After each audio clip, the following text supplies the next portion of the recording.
There is a technique that is called karma yoga.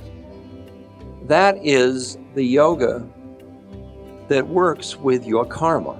That is, it works with the stuff of your life.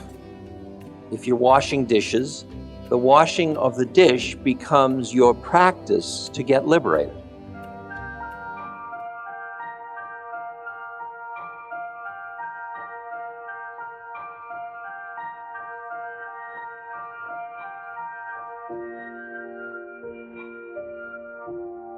Just be here now.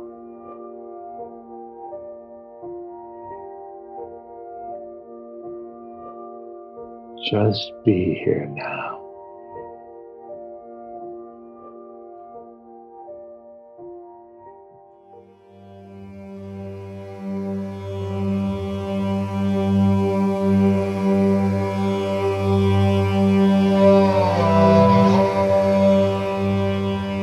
Welcome to another Ram Dass Here and Now episode. I'm Jackie Dobrinska, the Director of Education, Inclusion, and Community for Love, Serve, Remember Foundation. You all are the Ram Dass community.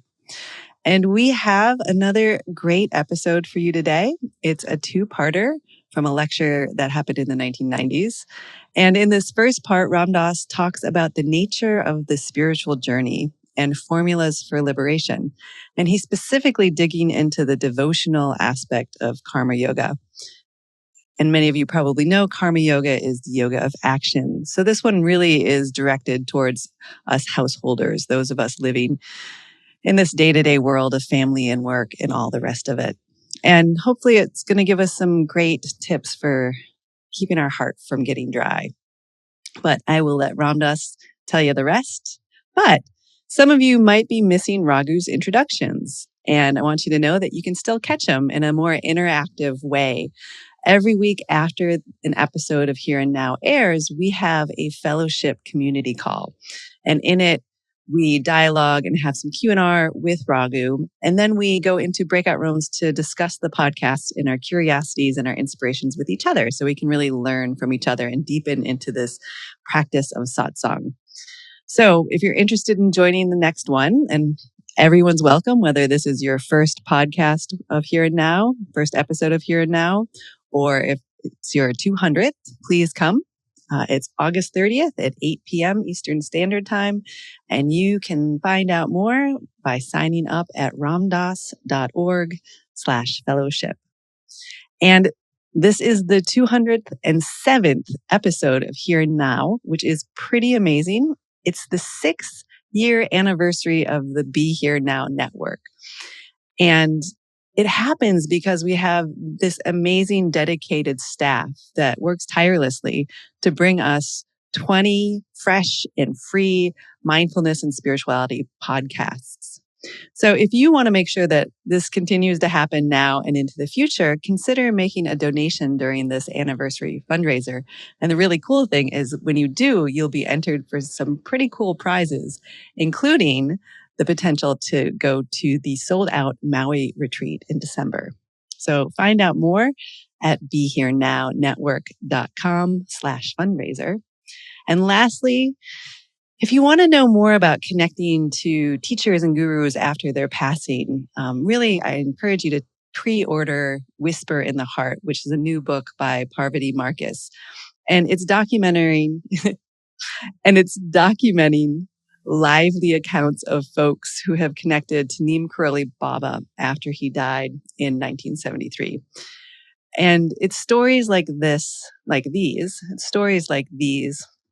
that really remind us that there is so much more going on than we can possibly imagine. And it lets us know that we can continue to connect to Ram Dass and Maharaji in many unexpected and very real ways. So make sure you go and check that out at ramdas.org/shop. So with that, let's jump into our time with Ram Dass. But first, please take one more minute to listen to a word from our sponsors. Yesterday, we built a context for spiritual practice. We talked about kind of a metaphysical base. We talked about what awakening is about and what it is you realize. Because to embark on the spiritual journey in a life is really, as I mentioned yesterday, it's a shift of ground and figure. What was figure becomes ground, what was ground becomes figure. And a spiritual life is one where you see the meaning of your birth, your incarnation, your work on earth, as having to do with your awakening. It isn't having to do primarily with security, with pleasure, with the things that you generally, most people think life is about. That's what usually is figure. But what many people have found that have been that have received the benefit of the American dream, they've gotten what they wanted. They have security, they have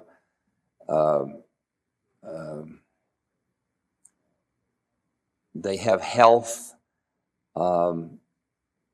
they have opportunities for travel and for enrichment.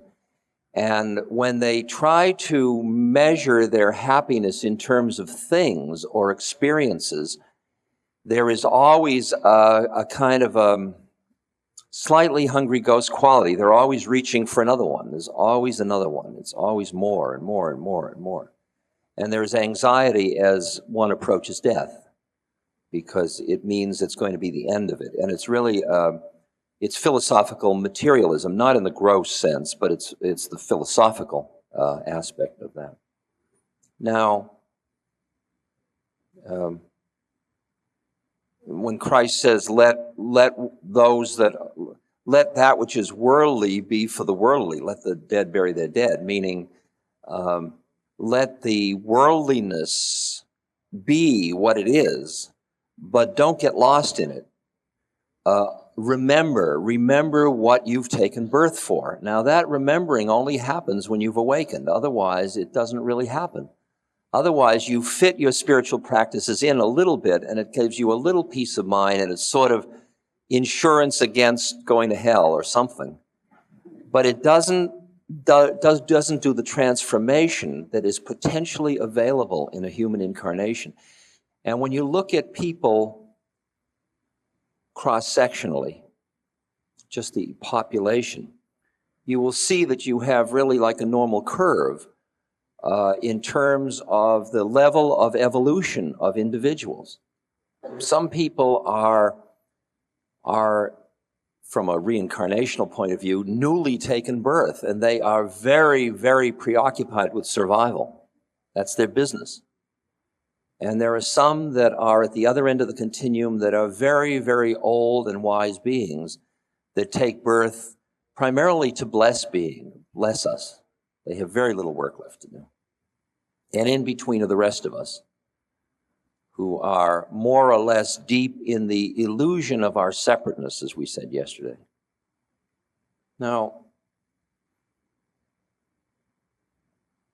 and it's so interesting that there's a whole body of literature, there is a whole reality that is available to the eyes that are looking for them because of something that's happened inside of you. Prior to the time when something happened inside of me, all of those books, like the Gita or the Tibetan Book of the Dead or the Essene Gospels, or, I mean, I can do it in every religious tradition, or the Tao Te Ching, or things like that. They all seemed like irrelevancies. They seemed like weird books for weird people. And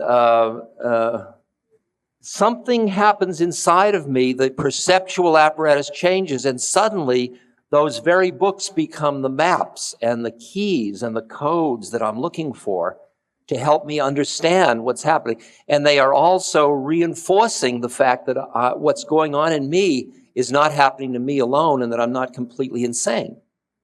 And that's a shift that goes on in an individual. And you can't force that shift in people. I mean, there are people that somebody brings to one of these lectures, and at the end they come and say, that was very nice. I didn't understand it, but it was very nice. And it's sort of fine, lovely. Something happened, but who knows what. And you learn after many years of trying that you cannot rip the skin off a snake prematurely. It has to shed it, and it sheds it when it's ready. And that you can't awaken people. People awaken when they are ready. And when they're ready, then what awakens them, as we saw yesterday when we took a sampling, can be any number of things. It can be a leaf falling. It can be, being under the stars. It can be having a baby. It can be having an automobile accident. It can be any number of things. Once you've started the journey, however, it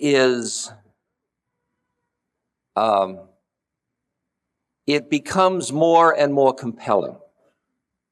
Now, what looks like a critical point when you started the journey, and before that you hadn't, is obviously fraudulent. It's not a critical point. It looks critical because it was a moment when you noticed a change, but actually all the build-up, all to the moment when that happened. I mean, I took psychedelics in the 60s, and that opened me. But other people took psychedelic in the 60s, and it didn't open them that way. And it had to do with the fact that I was ripe for that. And that ripeness had to do with everything that happened in my life, and many lives, probably. So there is a moment when that starts that seems to be a moment, but it's actually a continuous process. And from then on, the journey is fascinating because you begin to appreciate the fact that you are on a journey, that the meaning of life is a vehicle through which you can further awaken. As you study more deeply, you understand the nature of life experiences and the role of suffering, as we talked about yesterday, and you come to appreciate the way in which the end of suffering the end of your suffering has to do with the nature of your spiritual evolution, or the clinging of your own mind. And these are the Four Noble Truths that the Buddha enunciated after getting enlightened, which he said there is suffering, and the cause of suffering is the way the mind clings. And when the mind doesn't cling, then one doesn't suffer. And it's very clear. I mean, you can see it in any example of suffering, that the mind, the expectations, the models, the interpretations, the way the mind grabs has to do with the nature of the experience that we call suffering. So finally, you see your predicament, you see your suffering, you see there is a possibility that there is an end to suffering, and you come to understand there are practices you can do to move you from suffering to an end of suffering. And you also realize, as I said, that you can't lay the trip on other people because you are very upset by their suffering, but you can't take away another person's suffering. You can merely create an environment where they can let go of their suffering if they want to. And that's part of the moral responsibility to another human being. Now, with that context in mind, then as you see your predicament, you see how trapped you are in your own thought forms, and I'm sure in the process of meditation this morning, you got a little sampling of that. You begin to see how much your heart has been closed down by the need to defend in a world of suffering when there was nothing you could do about it, and the feeling of sometimes guardedness, or you feel the way in which you have reinforced your own separateness from the totalness of the universe, because part of awakening, as we said yesterday, is the appreciation of the unity of all things.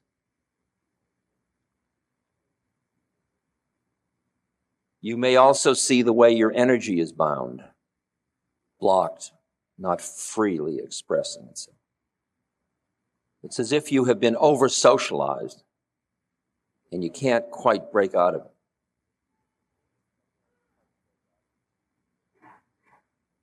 So you start to look around at practices. Now, When you look at practices, there are a variety of kinds of practices you look at. There are, as we said yesterday, practices of the mind. There are practices in which you pit the mind against the mind, like the Zen koan. Study, using different contextual frames of reference to re-see your predicament. That's all using books in that way. That's all the use of the mind. These are all paths up a mountain. When you get to the top of the mountain, you're at the top of the mountain. How you came up is how you came up. Different strokes for different folks. It has to do with your unique karmic predicament as to which route up the mountain is for you. If you're a heart person, you're going to be drawn to devotional practices. If you're a heady type, you're going to be drawn to the mind type techniques. If you're a sensual person, you're probably going to be drawn to tantra and sense devices and mechanisms. If you're, and then we'll get on to karma yoga in a second. If you're working with, if you're very active, you're going to probably be working with energy techniques, because these are all techniques. You can start to purify your diet, simplify your diet. There are certain very rigorous rules of diet that you would use in hatha yoga. You can do the diet along with breathing techniques, pranayama, like you do a form of a very fast breathing and then hold the breath and then move the awareness down to the bottom of the spine and tap and raise this incredible energy, which is called the Kundalini. And those of you that had it know about it, and the rest of you wouldn't believe it anyway.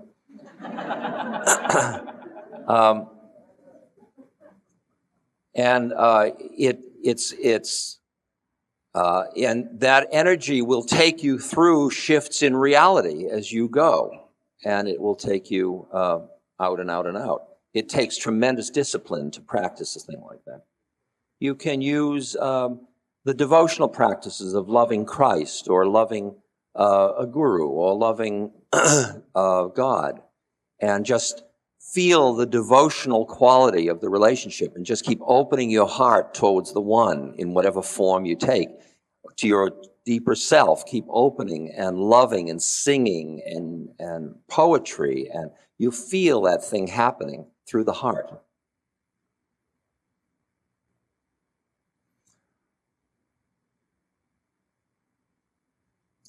There is a technique that is called karma yoga.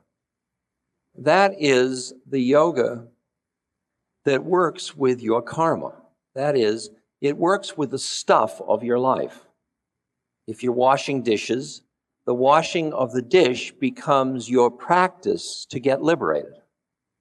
Now take something as simple as washing a dish. You got dishes piled in the sink. And you're going to scrape the dishes, and then you're going to run the water, and you're going to put the soap in, and then you're going to soap the dish, and then you're going to wash the dish, and you're going to put it in the rack unless you have a dishwasher. Then you can't use this yoga. But you must remember a time when you didn't have a dishwasher. I'm an old-fashioned fellow. Now, can the act of washing that dish be a spiritual act? Or do I have to wash the dishes so I can get done, so I can meditate?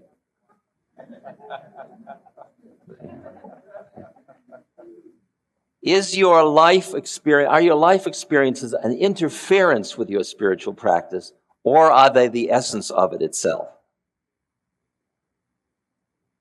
A woman comes up and she said, I would love to do spiritual practices, but I've got 2 young children.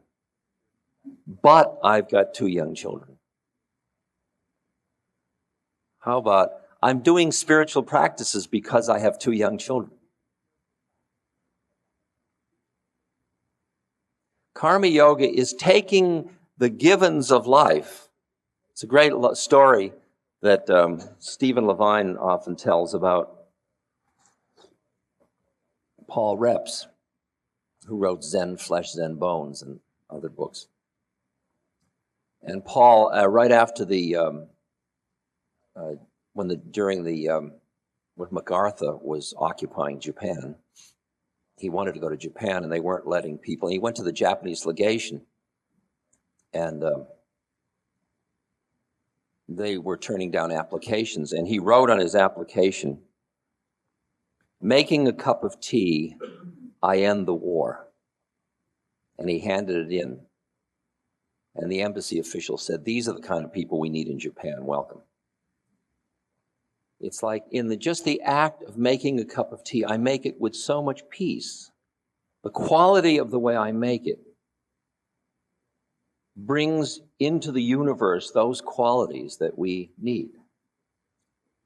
I often speak at peace rallies, and it's extraordinary for me to watch somebody saying, "We've got to have peace." And I end up agitated and irritated and angry at all the people that aren't helping us have peace.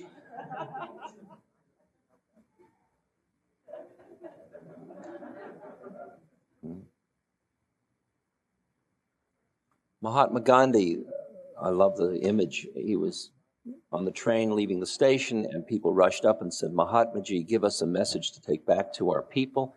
And he wrote on a paper bag and handed it out, and it said, "My life is my message." The way in which you drive your car, the way in which you walk down the street, the way in which you look at people, the way in which you do that, all of that impacts the universe around you. We are all interdependent. We are all interdependent. So your act affects others.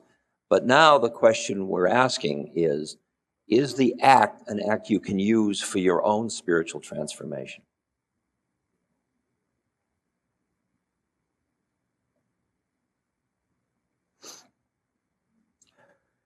Once you have the metaphysical foundation, so you know what you're doing, you recast the meaning of your life. For example, my talking to you, now I'm doing a number of things simultaneously. One, I am earning a living. This is my job. "Hi, what do you do?" "Well, I'm in the workshop game." That's my business. It's also a chance to share dharma with fellow beings. It is also an exercise for me to work on myself. Can I use this situation for me to get enlightened? Somebody comes up and says, "Ram Dass, you've changed my life. Thank you." Now, what happens to me when that's said? "Well, thank you. I really needed to hear that." Or, "Don't be silly." Or, "Thank you." I am using everything around me as my vehicle to get liberated. All of it. Mahatma Gandhi worked in a village, and the people said, "Thank you for what you've done for us." He said, "I didn't do it for you, I did it for myself." When you understand the predicament we are all in, that we are all caught, and that because we are caught, we are perpetuating suffering with each other, even as we attempt to help each other out of suffering. Like, I can give somebody that's hungry food in a way that I'm so busy being me giving the food that I end up making that person be the person that got the food, which disempowers them. It does a whole trip to them just in my giving them the food. I'm like Typhoid Mary. I'm not only giving them the food, I'm giving them with it a lot of poison. I'm giving them the root of suffering is what I'm giving them. I'm giving them the food in a way to keep myself distant from them, which increases their isolation and alienation, just in the way I did the one act of giving them food.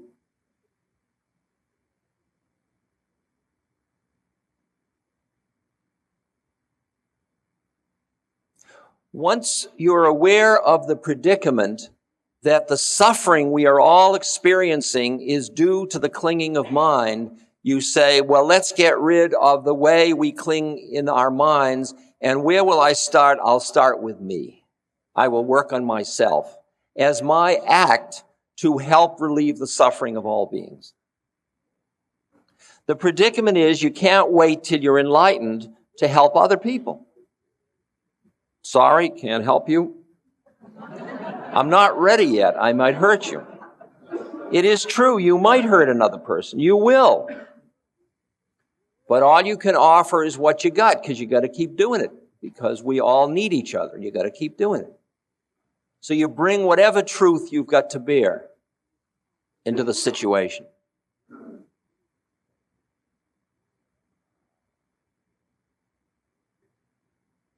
Now, the elegance of karma yoga is the very act you do to help another person is simultaneously the act you're doing to work on yourself. Like, I am helping you now at some level, but this act is my work on myself, because the clearer I get, the better my help is for you. So I'm serving you as an act to work on myself. I am working on myself as an act to better serve you. Can you see how the circle works? Can you see the elegance of that?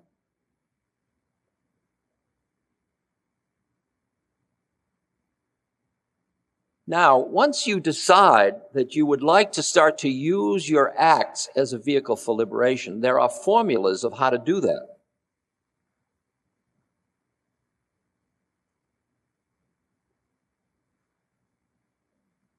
And a lot of them you won't like,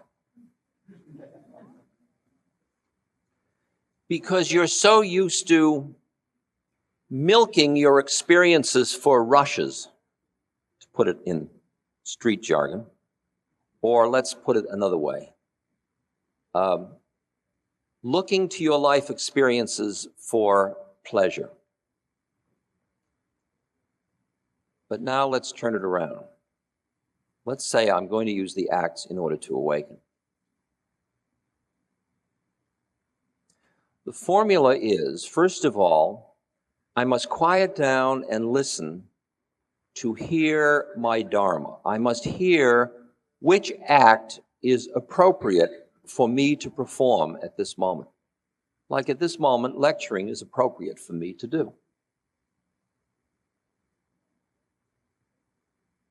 There are moments, if your child is hungry, you prepare food. That is appropriate. If there's nothing in the refrigerator, you go out and you get a job. It's appropriate. If somebody calls and needs help, you respond. It's appropriate. If you will listen quietly, you will hear what your dharma is. Now, we in our society have a complicated situation because we don't have as many external matrices in which to understand our dharma as other cultures often have. Traditional cultures have very fixed matrices, so you'll know if I'm this age and from this background, I will do thus and so. That's my dharma. Like in India, there are 4 stages of life. You're in the student stage up to 20. You're in the householder stage from 20 to 40, when you make as much money as you can. From 40 to 60, you start to do spiritual practices and study. From 60 on, you're a sannyas. You give up all forms. So you say, well, I'm 42, means I should be studying and letting go of my job, turning it over to my kids. You went into now that's one of the matrices in India. Another one is the caste system, which once it became an economic world, that became unjust. But in the old days, it was, and where people believed in reincarnation, if you were the son of a shoemaker, you became a shoemaker. And if you were a dharmic shoemaker, if you did your shoemaking perfectly, that was what was going to liberate you, not to wish you were a king instead of a shoemaker. So the shoemakers were impeccable shoemakers and the kings were impeccable kings. And people just wanted to do their dharma. They didn't want to do somebody else's dharma. When you're in a culture where everybody wants to be president, God forbid, even one is too many. But if you're in a culture like that, where it's all up for grabs, where you can do anything you want to do, it's really hard to hear what your part is. But if you listen, you hear, what are your skills? What are your opportunities? What is your education level? What is your economic opportunities? What does the situation allow you to do? From within that, what feels right? I'm constantly listening again and tuning. Because at each stage of life, there's a different role to play and a different part to be in. So the first thing is you hear your dharma, and that changes from moment to moment. So you got to keep listening. And the quieter your mind is, the more you will hear. You will hear your part to play. Now, the next part is the way in which you do the act. And here there are two rules. One is, where is your awareness in relation to the act? Are you the actor? Now, consider the fact that many of you drove here today, and many of you drive automobiles. Think about when you're driving, how much time you spend thinking about driving. Well, let's put it the other way, how little time you spend thinking about driving. How much time you're thinking about other things, you're planning, you're listening to the radio, you're talking to somebody, you're watching for the police, whatever you're doing. But you are making incredibly complex decisions about centrifugal and centripetal forces, about acceleration and deceleration. If you were to put the decisions you were making on a blackboard, in mathematical terms, they would blow your mind. And you're doing it. And you're not even thinking about it. It's all going on in what you call base brain. In other words, at that moment, you are not identified with being the actor. You're in the car but you're not the driver. I mean, you are the driver, but you're not busy driving. Don't talk to me, I'm driving. And actually, more accidents happen from people who are busy driving than people who are not busy driving, turns out.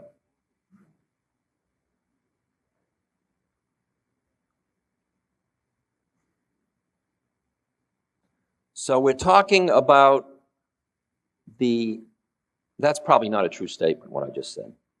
I just thought of all the drunks and all that stuff, so strike that. I mean, what I really mean is when you begin to learn how to drive, you are very nervous and you tend to do all kinds of wrong decisions because you're overly busy driving.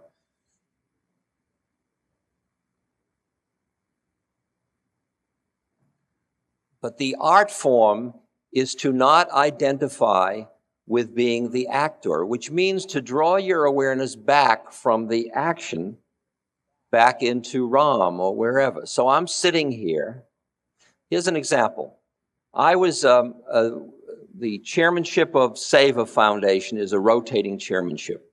And it's an organization that a group of us started in 1979 to help relieve suffering in the world. And one of the things we're doing is building a hospital. We do a lot of blindness surgery in Nepal and India.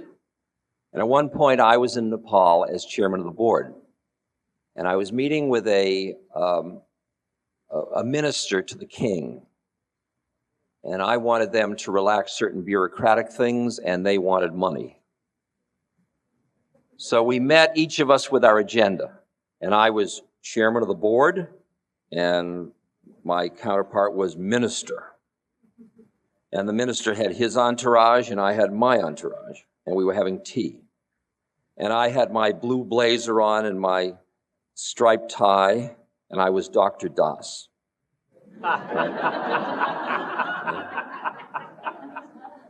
And I had my wish list, and I had the people back home who had sent me out there saying, you damn well better get all that.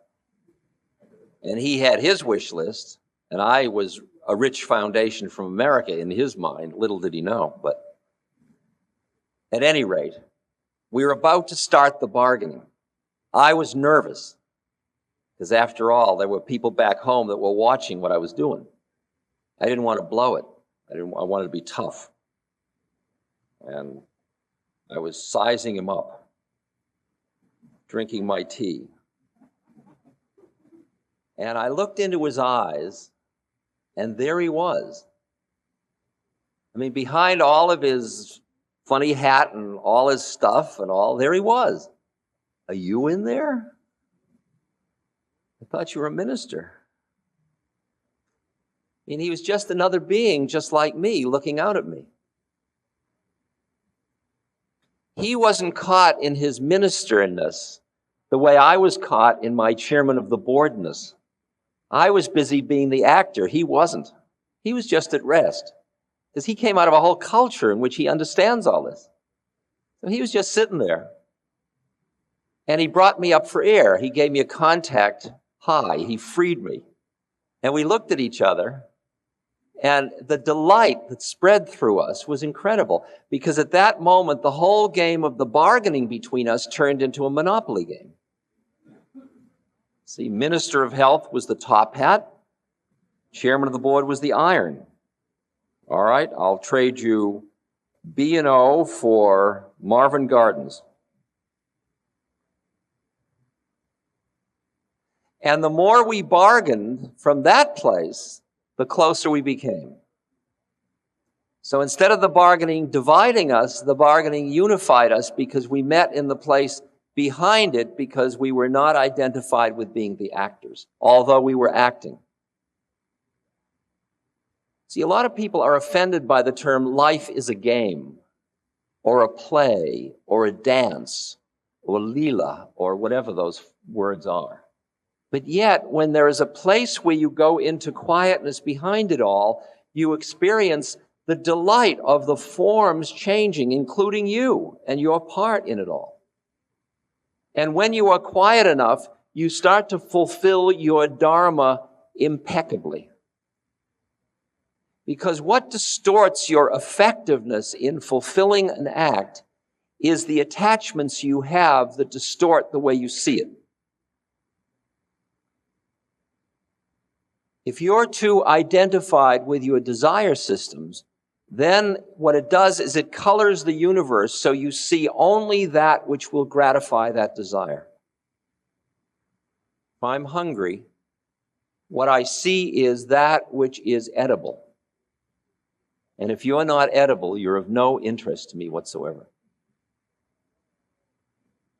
If I need power, I see you in relationship to whether I'm going to get power or not.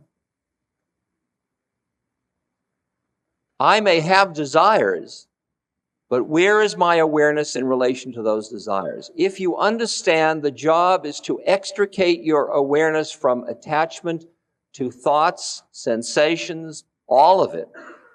It goes on. The body is going. My heart is beating. My intestines are intestining, or whatever they're doing, digesting. My blood is circulating. The whole process is going on. My personality is being neurotic. All of it's happening. I don't have to do it all day long. Before I cultivated any center, my personality was absolutely real for me.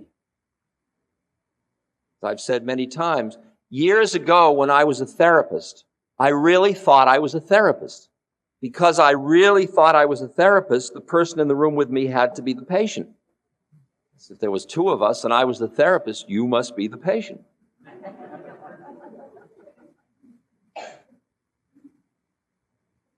And I needed that person to need me in order for me to be adequate as a therapist. And I am horrified to look in retrospect that I would actually punish my patients for getting better. Because I really needed them to be sick. I needed them to be sick but getting better. But I didn't need them to get better, because then they didn't need me anymore.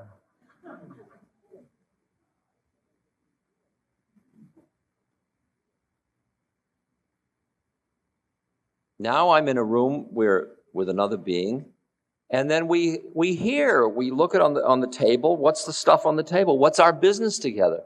What have we got?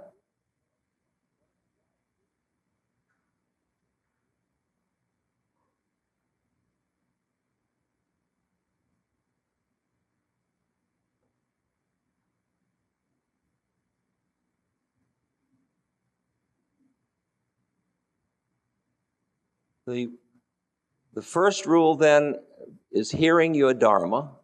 The second rule is extricating yourself from identification with being the actor. Now that's the one people don't want to give up, because they want the rush of being the actor. Because as you quiet down, you realize you're sitting in a place where, as the Japanese poet Hakuin says, your coming and going is nowhere but where you are. You're right here. Like I'm here in Houston. Tomorrow I will be here in San Francisco. I'll still be here. I didn't go anywhere. There was movement. Planes flew. Bodies moved. But from my point of view, I'm right here. I'm just here. It's interesting because I travel a lot, and it's amazing how people think about travel. They say, oh, I've got to travel today. You'd think they were going to fly. All you are is you move this box from here and put it in another box, and then this box moves to that place and all of this, and your awareness stays right here all the time. And if your awareness is here, at the end of the day, you aren't any tireder than you were at the beginning of the day because you didn't do anything. No, I'm going to travel. I'm going to San Francisco. Really? Wow. I just came from Europe. Oh. You know, I mean, it's a far out. I mean, it's like, well, you get it. It's amazing how we identify so much and then we get exhausted. And the thing that exhausted us is our minds. Because you say, oh, I'm so tired, but then somebody calls you that you love and you forget all about, oh, let's go out. Oh, yeah. I thought you were tired. Well. And you see that your fatigue often has to do, it's not really fatigue in the muscular sense. It's psychological fatigue because you were so busy doing stuff all day. Can you imagine finding a place inside yourself where there's nothing to do? The profound statement, one does nothing and nothing is left undone. Yeah. Amazing. And it is not only possible, but it is the stuff of which liberation is made. To find a way to rest in the spacious awareness that surrounds all acts, that infuses all acts, without getting caught in the act itself. So there is talking to you now, and I'm just sitting here. And what you are focusing on, if you're busy listening, then you see me as talking. If you're sitting behind your listening, just, you here? I'm here. And then there is talking and there is listening. But there is nobody talking and there's nobody listening. And at that point, it's talking to itself. And nothing's really happening. And for me, most of the time, nothing is happening. And you say, poor you. Must be boring. See, that's what I'm saying. You don't want to give up the rushes. What are you going to do today? Today I've got the most exciting thing. You know what I'm going to do? I watch which things catch me, which things pull me, which things get me frightened, which things get me enticed, which things awaken my interests or my desire systems, where I lose my awareness into the drama of it all.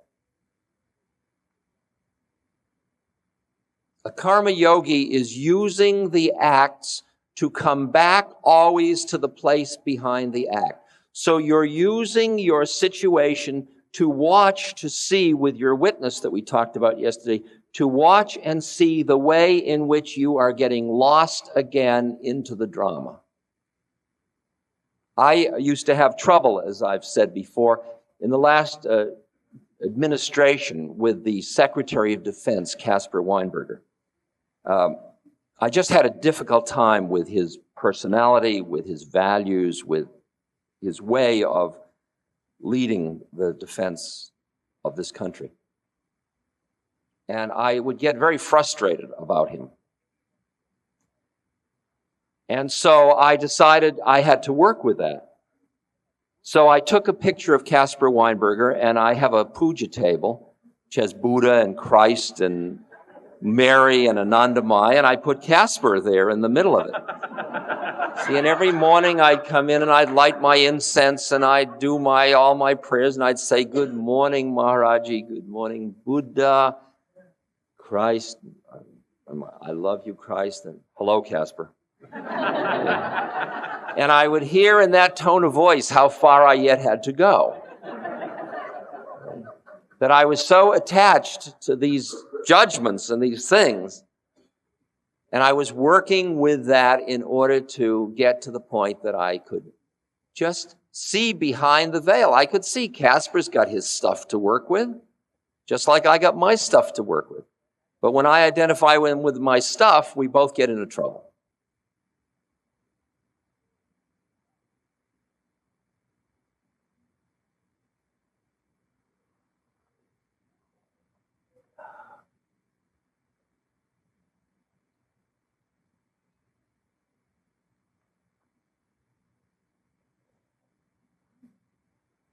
The next component is the identification with the goal. If I am doing my dharma, if I am lecturing to you, I'm doing it as well as I'm able to do it under these conditions at this moment. I'm doing my dharma as impeccably as I can. And the quieter my mind, the better I do it. What it does to you is what it does to you. If I am so attached to what it does to you, that will affect the way I do the act. If I am so anxious that you might end up not loving me, or not getting enough, or not something, it will start a whole cycle of anticipatory something, and I'll start to have anxiety, and it'll start to affect my action. So the way a karma yogic act is done is you do it because it is the appropriate dharmic act. You do it as impeccably as you can. You stay centered so you don't get lost in being the actor, and you are not attached to the fruits of the action because you're doing it as well as you can, and what will happen, because every act you perform, there are so many more variables that are determining how it comes out than what you can do, what you have control over. I mean, many of us have had the experience where we act with an intention of going somewhere to a goal, and something comes along and interferes with it, and we get really wiped out because we didn't get to the goal. So what I'm talking about is where the process of life, when you're doing a dharmic act, the process of life becomes the focus rather than the product of life.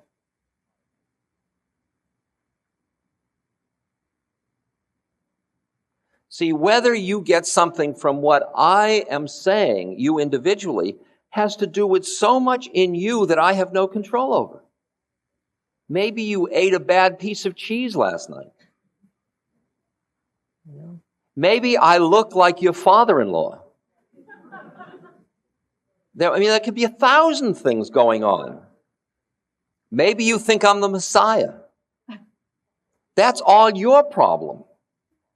I'm doing what I'm doing because I'm doing what I'm doing. I'm doing it as a dharmic act, but what happens is what happens.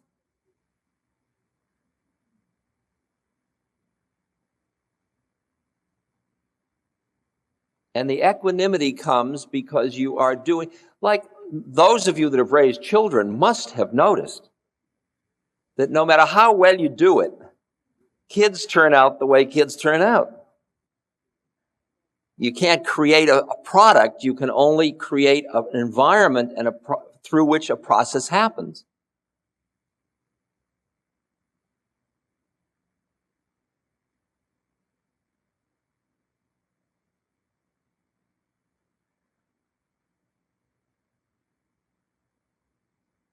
So you're cultivating a spacious awareness.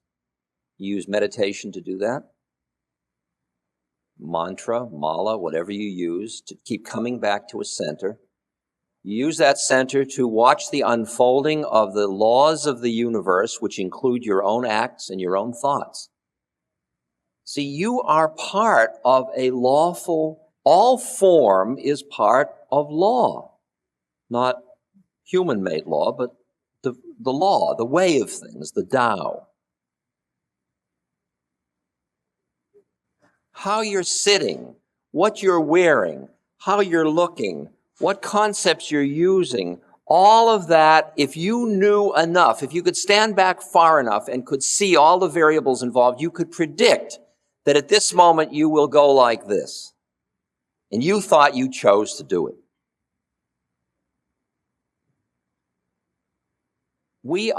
All form is within law. And your thoughts are forms. And therefore, they're not happening in a vacuum, and they're not happening in a free system. They're not free. It's all within the law. So what's free in you? What's free is awareness. It has no form. It's totally free. So you are free. Who you think you are isn't. Peculiar situation, isn't it? Once you understand that, and you understand that an awakening and enlightenment is becoming free, you realize you have to extricate yourself from being attached to your forms. It doesn't mean destroy your forms. That's not going to help. You just have another form. It means be in form but not be in form at the same moment. It means how you are in form. It means that this is a body that in a week will be 60 years old. It's decaying in a perfectly normal fashion. There are these veins now and these lines. There are these wonderful aging marks. Look at that, a nice decaying 60-year-old hand. Okay. My hand or the decaying 60-year-old hand. Okay. How interesting. It's the law. Look at the law. Look at it manifesting. And when you start to watch your own mind, like what you're doing in meditation, if you keep watching, you will begin to see the whole pattern of your mind, and you'll see how lawful even your thought forms are, which is the reality you think you're living in all the time. And you slowly keep drawing yourself back and back until you're just resting in the presence of it all. And it's all unfolding. You're acting, you're driving, you're traveling, you're talking, you're doing it all, and nothing's happening. And people say, I don't know what it is about you, but I like to be around you. You seem so peaceful to me. Well, sure, I'm peaceful. I'm not doing anything. People say, you seem to be so busy all the time. I don't know how you do it and stay so calm. It's because I don't do anything. But so much is happening. It's none of my business. I'm just here.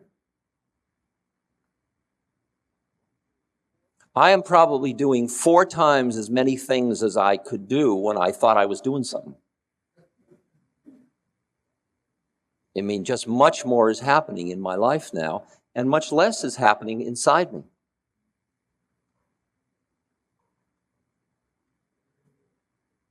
And I do it, and how it comes out is how it comes out. Like at this moment, I've started there's a course, a 10-week course that I've started in Oakland, California last Wednesday night. It's got 900 students in it, and it's a PBS television series. It's being videotaped, and it's very expensive to do this thing. And I've had to raise a lot of money to make this happen, because if you don't raise the money, then the networks tell you how to do it. And if you want to really share dharma truthfully, sometimes you've got to protect it by raising the money. So I've raised enough money to get through half of the shows now, 6 of the 10. People say, well, what happens if you run out?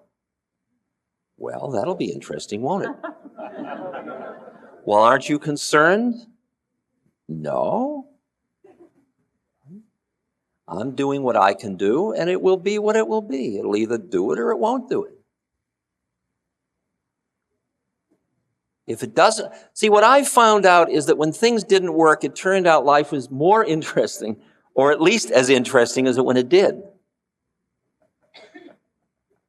People come to me and they say, Ram Dass, do you think I should get married or not? And I say, it doesn't matter. What do you mean it doesn't matter? It matters to me. Well, that's your problem. I mean, even my choices don't matter to me. Why should your choices matter to me? Because it's going to be interesting either way. If you get married, you'll be neurotic one way. If you don't get married, you'll be neurotic another way. There'll be joys and pleasures either way. You'd have this is the only way. I don't have an only way. I'm listening from moment to moment. Everybody's a growing organism going through thousands of experiences. In Marin, we have a drought. So you use less water. Okay, we use less water. Then it rains like hell. Okay, now we have more water. Change behavior. So.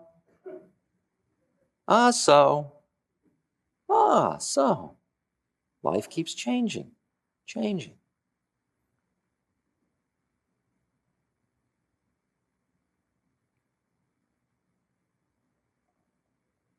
The art of karma yoga is taking the actions you do every day, listening to hear that they are the actions that are most harmonious with the total gestalt you find yourself in, as a citizen, as a family member, as part of an ecosystem, just keep listening into it all.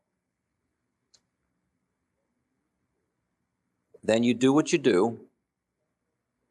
Keep centering so that you don't get lost in the doing of it. How it comes out is how it comes out. You did it as impeccably as you could with a goal in mind, but not attached to whether the goal is realized. So you end up being absolutely at peace all the time. You end up having extricated yourself from the drama of incarnation. You end up being an instrument in the world through which comes peace, presence.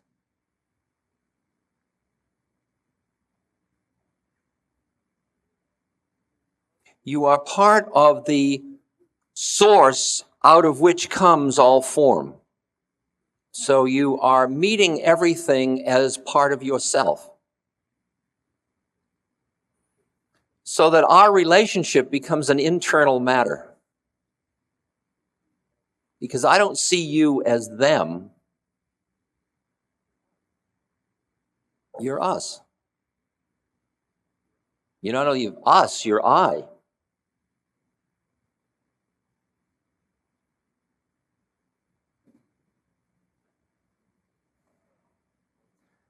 One more little component.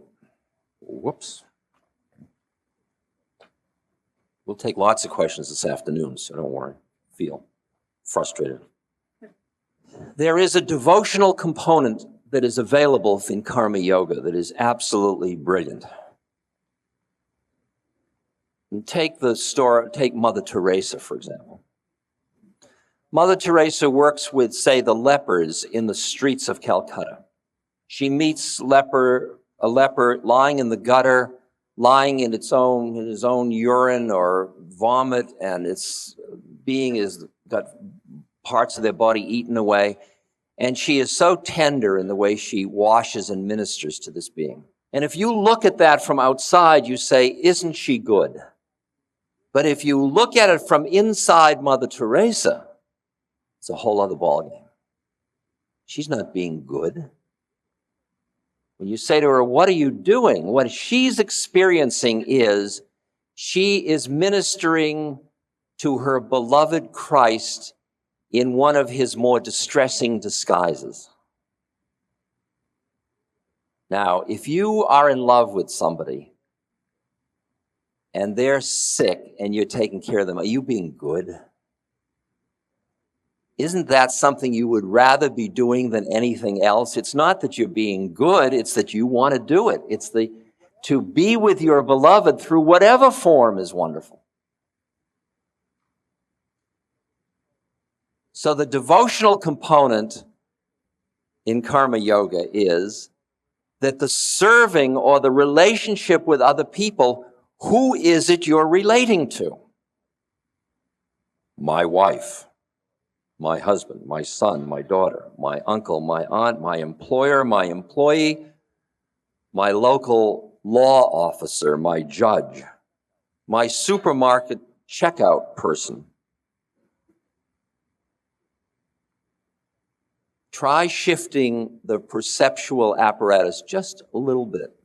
Just turn the channel one notch and realize you're meeting all of these beings, just other beings just like you, who just have different forms they're in. You're wearing yellow, you're wearing aqua, you're wearing white, you're wearing purple, you're wearing green.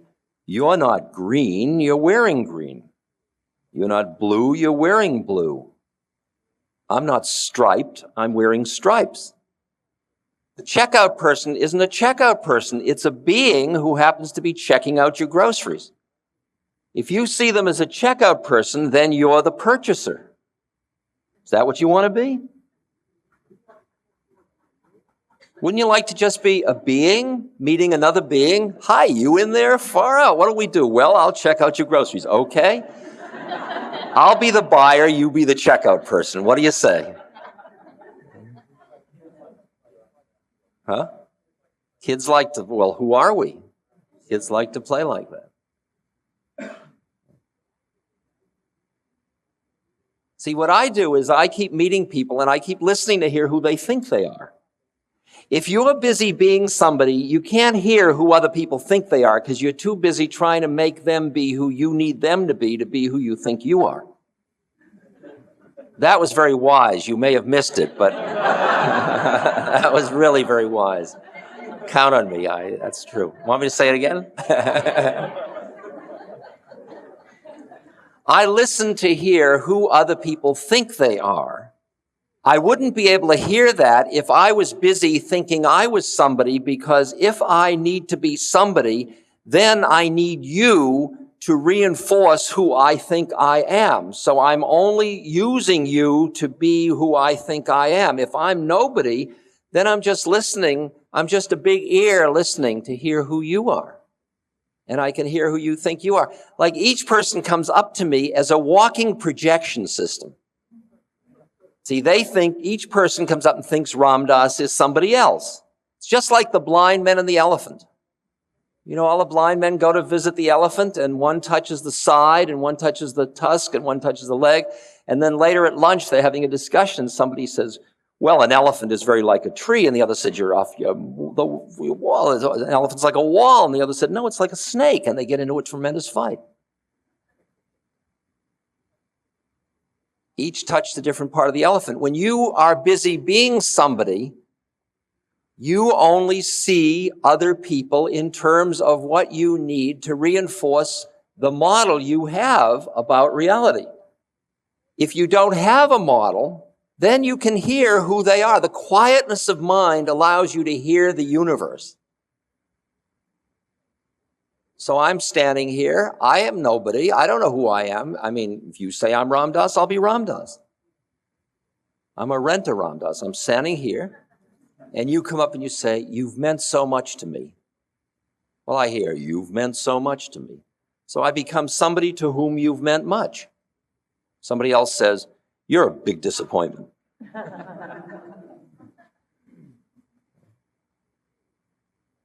Now, I run all it through to see what I got to work with, but generally, most of it, I've cleaned up most of it, and I'm really, when you say you're wonderful or when you say you're horrible, I realize that's your mind. That's not me. I'm not busy being horrible or wonderful. I'm not important and I'm not irrelevant. I'm not rich and I'm not poor. I'm not old and I'm not young. I'm not beautiful and I'm not ugly. I'm not any polarity. I'm all of it. I'm just here. I'm not coming and I'm not going. To carry an identity around is so heavy all the time. I'm responsible, and you better damn well acknowledge that I'm responsible. People walk down the street, I'm responsible. And you know they look responsible. You ever see people, how responsible they look? And they talk to their secretaries responsibly, and they do everything responsibly. I'm sure they make love responsibly. Yeah. And then there are other people that are kind of laid back, you know, and everything they do is laid back. And yeah, right. And they're busy being somebody laid back. Why do you have to be somebody at all? It's so funny. Well, I mean, nobody will know me. And you begin to see the fun of having a relationship with another human being where nobody's anybody. And everybody keeps changing all the time. We keep punishing each other if we're not who we expected we would be from yesterday because it's not convenient.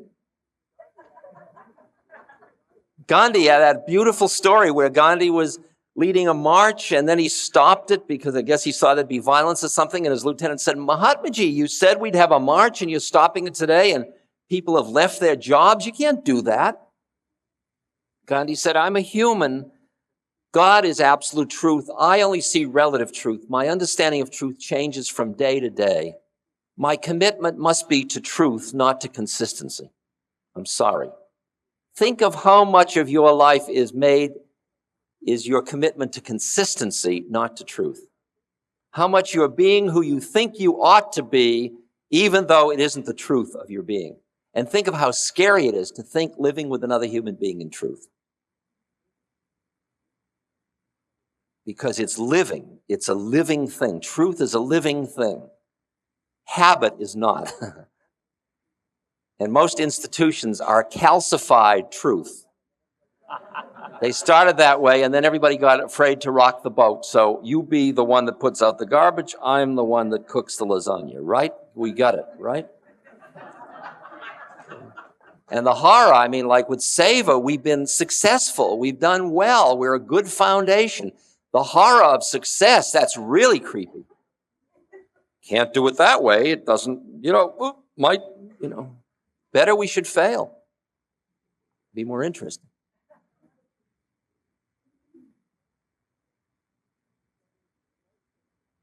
So there is a devotional quality in karma yoga because you're looking at all of it. And for me, it's all my beloved. You are all my beloved. That's it. You are all the faces of my guru. You're the lover. You're it. You're what it is. Each person I'm with, here we are. This is it.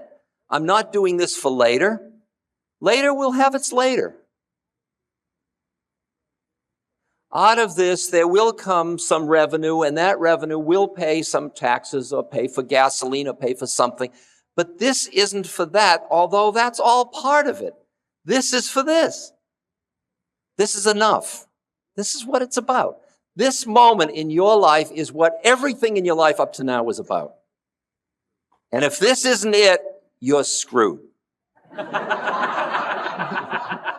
This is what you got.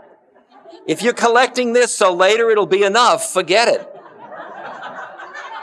Because this is the sample. That's why you prepare for your death in the morning, so you need not die at night. Because when you have done the work of being in this moment now, then when the time comes for you to die, you'll be in this moment then. Because the best preparation for then is what you're doing this minute. And so you live this minute fully with all of it present. Death, life, suffering, joy, all of it. It's all right here now. All of it is fully present at this moment. There is a child starving to death this second from malnutrition that is the result of the disequilibrium of economics of which you and I are part. That's true. This second. And now another one just died this second. And 40,000 of them will die today. Can you be joyful in the presence of that? Think of all the babies that are born. Think of all the beauty that's happening. Think of all the roses that are flowering. Think of the sun and the warmth and the beauty. Can you be sad in the presence of that? Do you have compartments in your mind? Now I'm sad, now I'm happy? I want to be happy, but I don't want to think about that because it'll make me sad. How about the place quiet inside where you can look at it all and say, yes, so. There is suffering, there is joy. My dharma is to do this. I am doing it. I am at peace with the universe. It is what it is. It includes horror and beauty, and it's all unfolding. And I am part of it. I am part of it like the winds and the mountains and the rivers. I am part of it. And I'm at peace in it. And then the actions, and every action that catches you is another thing to awaken, to see how it caught you, and to bring you back into your center. Then you're a karma yogi. Then you're a karma yogi. And when a karma yogi, a real yogi, meets another yogi, it's only itself meeting itself through all the different forms of the dance, of the dialogue between two parts of itself. This podcast is brought to you by the Love Serve Remember Foundation and ramdas.org. We appreciate you listening, and we appreciate all the support that you've given us. Please continue that support and donate at ramdas.org. We can then continue to share what Ram Dass has been sharing for all of these years. Thank you.